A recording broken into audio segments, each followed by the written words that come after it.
దాదాపు ఒక 11 యూనివర్సిటీలు మన ప్రభుత్వాల చేత నడవబడుతూ ఉన్నాయి సార్. దాంట్లో దాదాపుగా 2817 పోస్టులు ఉండాల్సినటువంటి పోస్టులు సార్.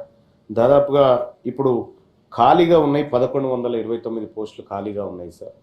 అసిస్టెంట్ ప్రొఫెసర్లు కానీ, అసోసియేట్ ప్రొఫెసర్లు కానీ, ప్రొఫెసర్లు కానీ చాలా రంగాల్లో ఇప్పుడు దాదాపుగా 1692 మంది మాత్రమే పనిచేస్తూ ఉన్నారు సార్. దాంట్లో కూడా కాంట్రాక్ట్ అధ్యాపకులే 935 మంది ఉన్నారు సార్.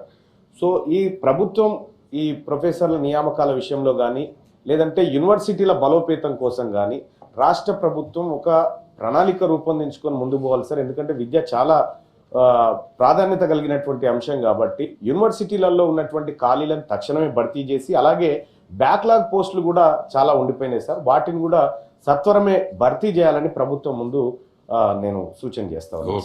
దాదాపు ఒక 11 యూనివర్సిటీలు మన ప్రభుత్వాల చేత నడవబడుతూ ఉన్నాయి సార్. దాంట్లో దాదాపుగా 2817 పోస్టులు ఉండాల్సినటువంటి పోస్టులు సార్. దాదాపుగా ఇప్పుడు ఖాళీగా ఉన్నాయి 1129 పోస్టులు ఖాళీగా ఉన్నాయి సార్.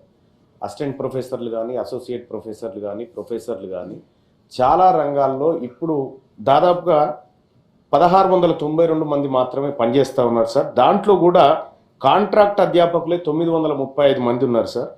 సో ఈ ప్రభుత్వం ఈ ప్రొఫెసర్ల నియామకాల విషయంలో కానీ, లేదంటే యూనివర్సిటీల బలోపేతం కోసం కానీ రాష్ట్ర ప్రభుత్వం ఒక ప్రణాళిక రూపొందించుకొని ముందుకు పోవాలి సార్. ఎందుకంటే విద్య చాలా ప్రాధాన్యత కలిగినటువంటి అంశం కాబట్టి యూనివర్సిటీలలో ఉన్నటువంటి ఖాళీలను తక్షణమే భర్తీ చేసి, అలాగే బ్యాక్లాగ్ పోస్టులు కూడా చాలా ఉండిపోయినాయి సార్. వాటిని కూడా సత్వరమే భర్తీ చేయాలని ప్రభుత్వం ముందు నేను సూచన చేస్తాను.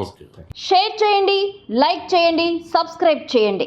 మరిన్ని వీడియోల కోసం బెల్ సింబల్ పై క్లిక్ చేయండి.